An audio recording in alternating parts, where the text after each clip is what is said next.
Rasa-rasanya ekonomi tidak bisa dipulihkan. Tetap berkata, Tuhan Yesus baik. Saudaraku yang dikasihi Tuhan, beberapa tahun yang lalu, sebagaimana saudara bisa lihat kondisi tangan saya.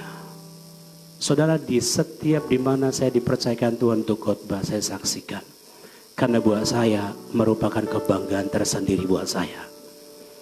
Tangan saya bukanlah bawa lahir atau bukanlah cacat dari sejak lahir, tidak. Tetapi tangan saya pada waktu saya sudah melayani sebagai full timer, Tuhan izinkan saya karena kecelakaan listrik dengan tegangan 20.000 volt. Pada waktu itu trafonya pun yang dekat gereja itu meledak, saudara. Dan kondisi yang membuat saya ini, orang-orang dokter bilang sudah. Saudara tahu itu? Bahasa Bataknya mati. Saudara, singkat kisah, pada waktu itu berminggu-minggu hingga sampai lebih 1 tahun dirawat jalan, saudara. Menghabiskan begitu banyak biaya.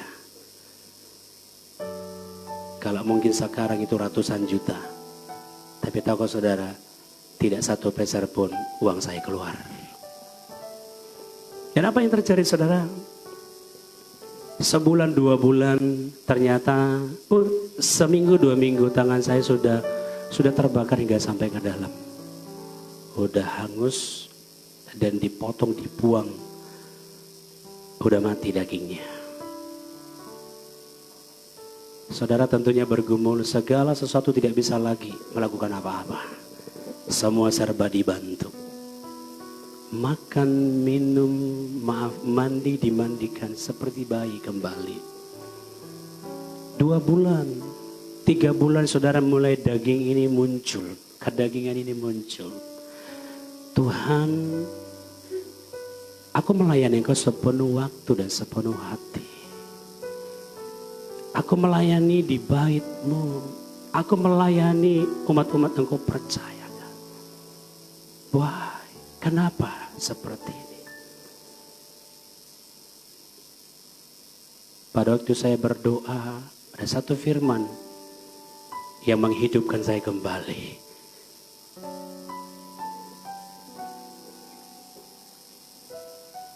Sebagaimana firman yang disampaikan oleh Sadrak, Mesak, Abednego. Allah yang aku sembah. Saudara, pada waktu mereka diperhadapkan untuk menyembah Baal, ketahuilah Tuanku Raja bahwa kami tidak akan pernah menyembah patung yang dibuat oleh Tuanku Raja. Karena kami Tuhan yang kami sembah, Tuhan yang akan menyelamatkan kami. Sekalipun Tuhan yang kami sembah tidak menyelamatkan kami tetap percaya kepada Dia. Inilah bahasa saya. Dan firman ini menjadi rema, menjadi logos, menjadi hidup dalam kehidupan saya. Dan apa itu remanya? Allah yang aku sembah adalah Allah yang akan menyembuhkan aku. Tetapi sekalipun Dia tidak menyembuhkan aku tetap percaya Dia Allah penyembuh selama-lamanya. Amin. Dan pada waktu dapat firman itu, saya sembuh, saudara. Secara jiwa, roh saya dipulihkan, disembuhkan. Hingga sampai hari ini kepercayaan saya kepada Tuhan bahwa Dia adalah Allah penyembuh. Katakan amin. Katakan amin. Kaulah Tuhan penyembuhku.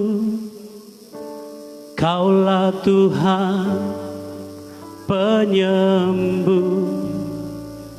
Kau berfirman dan sembuhkanku. Kaulah Tuhan penyembuh. Saudara, banyak lagu saya nggak tahu ya. Sepertinya saya datang dari planet lain. Haleluya. Nah, saudara kasih Tuhan, inilah sikap kita. Di tengah keraguan, kita datang dan menguatkan kepercayaan kita kepada Tuhan. Kita datang menguatkan kepercayaan kita kepada Tuhan. Katakan amin. Semua orang yang percaya kepada Tuhan, haleluya. Percaya, berharap penuh kepada Dia, bahwa Dia Allah sumber segala sesuatunya. Yang kedua, saudara, yang kedua ayat 7-8. Bagaimana bersikap? Yang kedua, di tengah keraguan bertanyalah dan libatkan Tuhan. Ayat 7-8 kita baca sama-sama kembali. 1, 2, 3. Lalu bawalah efod itu kepadaku, maka ayat 8. Kemudian bertanyalah Daud kepada Tuhan, katanya, haruskah, akan dapatkah mereka kususul? Dan ia berfirman kepadanya, kejarlah, sebab sesungguhnya engkau akan dapat menyusul mereka. Dan katakan amin. Saudara, sikap yang kedua, di tengah keraguan bertanyalah dan libatkan Tuhan. Apa tujuannya kita bertanya kepada Tuhan, melibatkan Tuhan? Agar segala sesuatu, tindakan perbuatan kita sesuai dengan kehendak dan maunya Tuhan. Amin. Ini bukan hanya berbicara tentang hamba Tuhan, pendeta yang melibatkan Tuhan, yang bertanya sama Tuhan. Karena ini zaman perjanjian baru, zaman kasih karunia, bukan zaman perjanjian lama di mana hanya imam saja yang datang sama Tuhan, mau tanya Tuhan. Apa maunya Tuhan kepada jemaatnya? Saudara, sebagai umat Tuhan, kita harus bersikap di tengah keraguan. Kita harus bertanya dan libatkan Tuhan dalam situasi, dalam kesulitan, pergumulan, tantangan, ziklag yang kita hadapi. Kita harus bertanya dan libatkan Tuhan. Amin. Tanya Tuhan, seperti Daud, akan kuserahkah mereka? Apa yang aku mau lakukan? Dan pada waktu Daud datang bertanya sama Tuhan, melibatkan Tuhan, Tuhan bilang, ya lakukanlah, aku menyertai engkau, aku akan berikan kemenangan. Orang yang selalu melibatkan Tuhan, bertanya sama Tuhan, Tuhan akan berikan kemenangan. Amin. Ini saudara, jangan lupa. Saudara, beberapa waktu yang lalu kami kunjungan ke salah satu rumah jemaat dan kami berbicara tentang firman Tuhan ini. Pada waktu jemaat itu dia mau bangun rumah, dia ada mobil, dia mau buka usaha dan lain sebagainya. Singkat cerita dia berkata begini, Pak Pendeta, bagaimana caranya agar apa yang kita kerjakan ke depan, atau rencana atau visi kita ini ke depan, itu sesuai dengan kehendak Tuhan, maunya Tuhan. Wow, saya pikir ini menarik banget. Jarang jemaat Tuhan tanya ya demikian. Di sini enggak, saudara. Di sini sering jemaat Tuhan tanya Tuhan, melibatkan Tuhan dalam segala sesuatu yang dihadapinya, sehingga salah bertindak, tidak salah melakukan, saudara. Hanya saudara, kita doa hingga sampai ada contoh-contoh seperti apa yang menjadi kehendak Tuhan. Karena jemaat Tuhan itu juga pun pernah mengalami, mereka melakukan apa yang menjadi kehendak Tuhan dalam kehidupan mereka. Saudara, berbeda-beda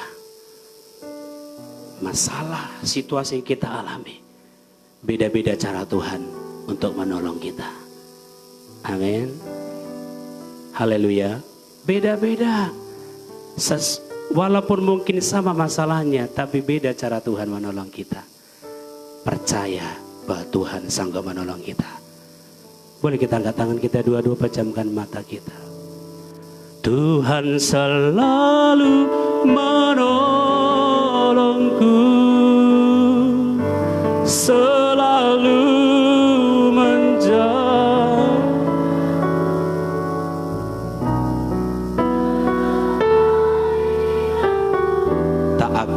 terjatuh.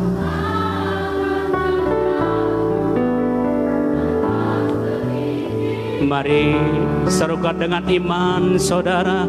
Oh, Tuhan selalu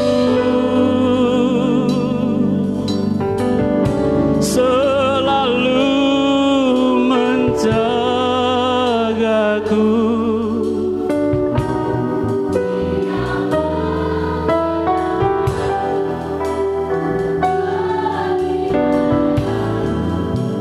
Seumur hidupku. Saudara yang pertama percayakan, ya, percayakan hidup kita, masalah kita, masa depan kita kepada Tuhan. Yang kedua, bertanyalah dan libatkan Tuhan. Allah itu Allah yang peduli. Allah itu Allah yang kasih adanya, gak pernah berubah.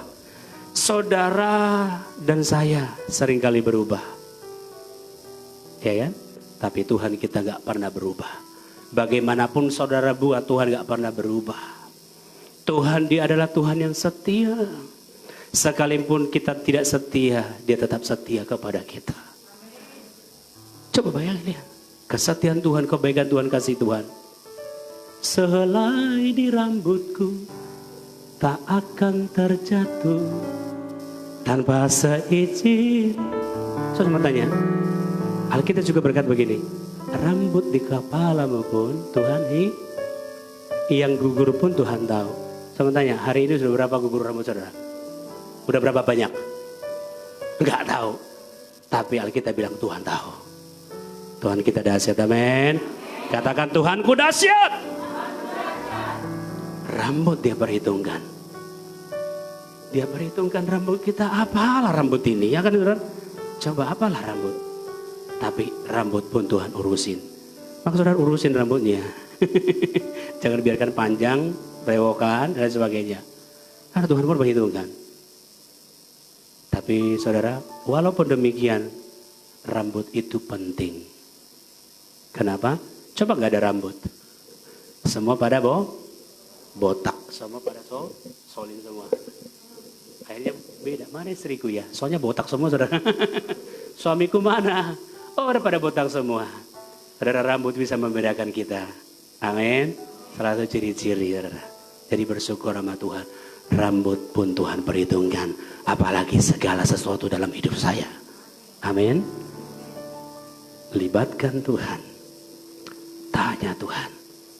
Dalam semua masalah pergumulan. Jangan biarkan saudara Tuhan bergumul sendiri.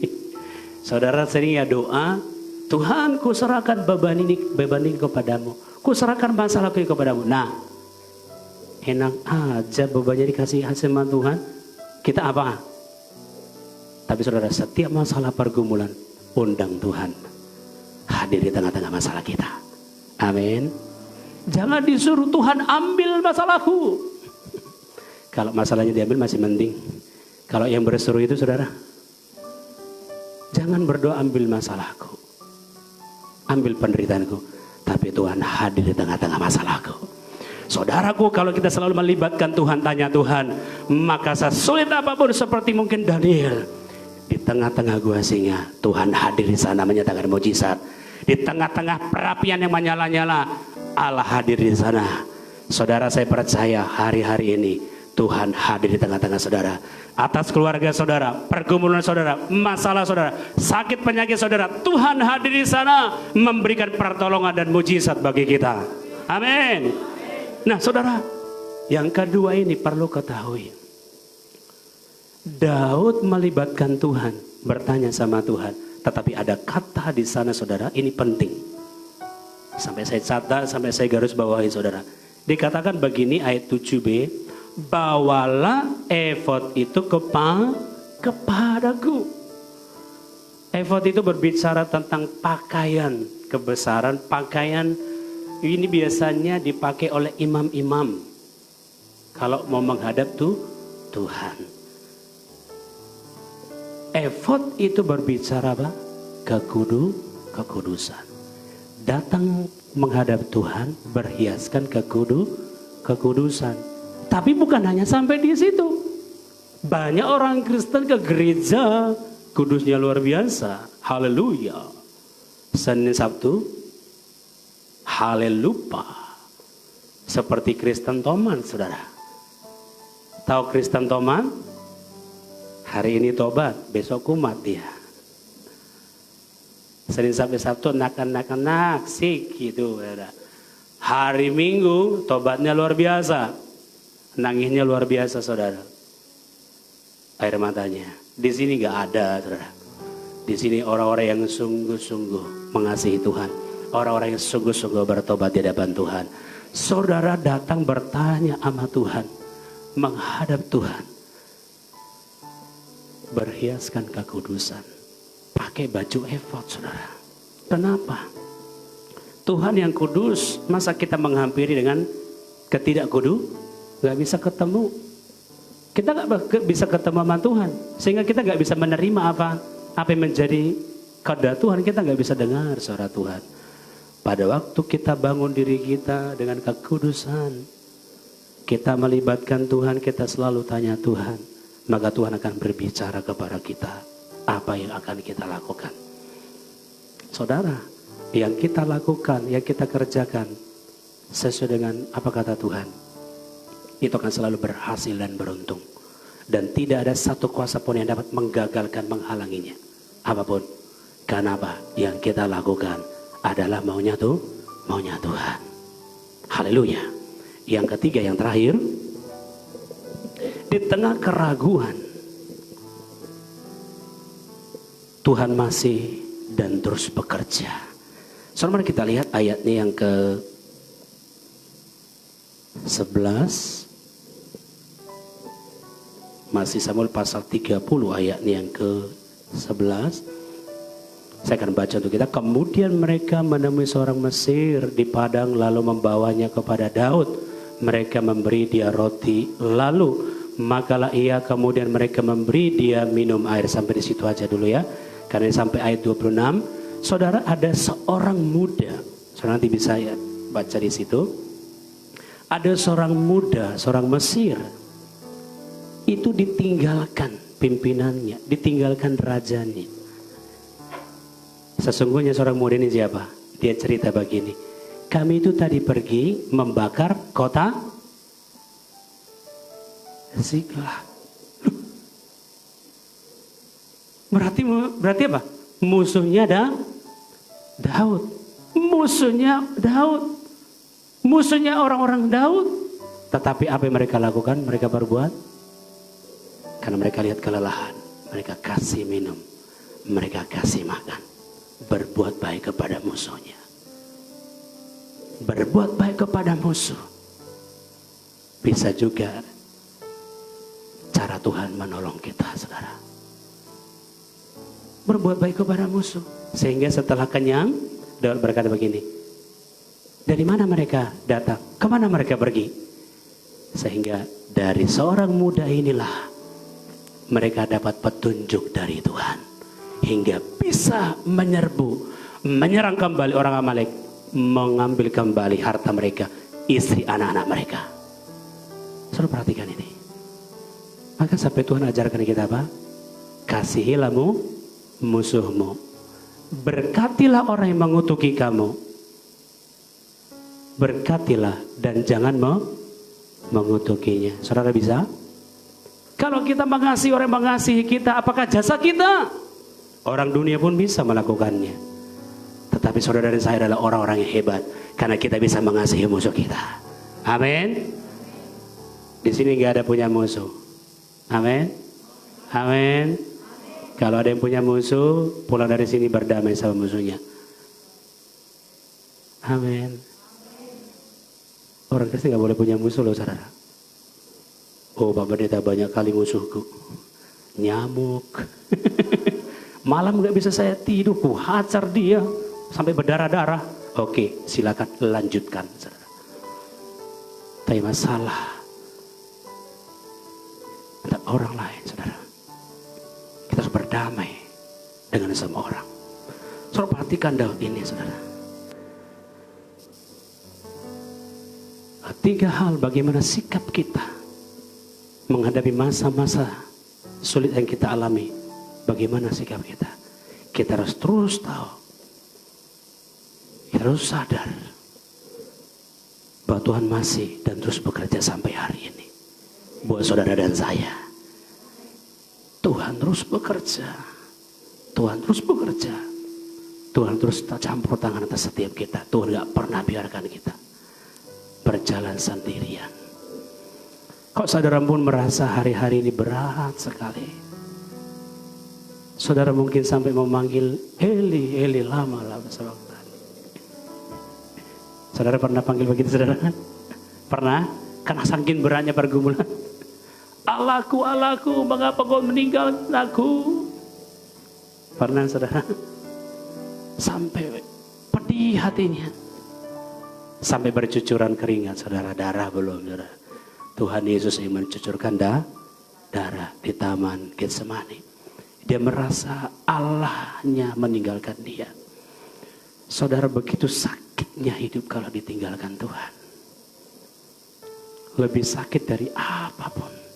Gak bisa diceritakan dengan detail. Sakit sekali. Kalau saudara mungkin hari-hari mengalami begitu sakit sekali. Semua saudara sudah lakukan, kerjakan. Tuhan sakit sekali. Saudara mungkin merasa seperti taman Getsemani. Gak ada kekuatan, gak ada penghiburan. Hidupkan lagu-lagu rohani, tetap juga gak bisa, saudara. Saudara mungkin harus berkata, Eli, Eli, lama sabakta. Allahku, Allahku, mengapa kau meninggalkan aku? Tapi satu hal, percaya bahwa Tuhan tidak pernah membiarkan kita. Kadang kalau kita merasa seperti Tuhan tinggalkan, tidak. Sesungguhnya Tuhan sedang mengamat-amati kita. Jangan-jangan dia jatuh, aku akan tangkap. Jangan-jangan dia mau jatuh nanti, aku akan pegang tangannya. Seperti Bapa sama anak. Tujuannya apa? Agar kita terus makin dewasa. Jadi kalau kita enak-enak saja terus, kapan dewasa, saudara? Hal ini perlu kita alami. Mendewasakan rohani. Saudara, jangan sedikit ada masalah langsung angkat tangan mundur. Enggak. Seberat apapun masalah, sehebat apapun tantangan, saudara tetap percaya bahwa Tuhan sampai hari ini tetap bekerja bagi kita untuk mendatangkan kebaikan. Amin. Amin. Tuhan tetap terus bekerja. Bisa kita lihat sebentar, Roma pasal 8 ayat 28. Roma 8 ayat 28.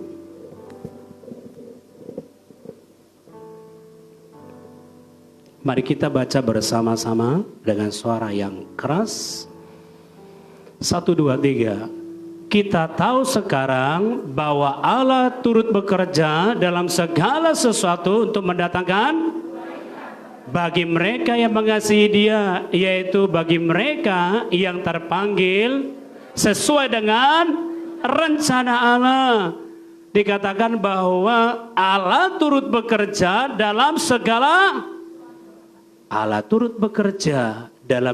sesuatu atas kehidupan kita. Percayalah bahwa sampai hari ini Tuhan itu masih bekerja atas kehidupan kita, untuk menolong kita, untuk memulihkan keadaan kita, untuk memberkati kita, untuk menyembuhkan kita, untuk membela kita. Amin. Dan 3 hal ini, mari saudara bersikaplah demikian.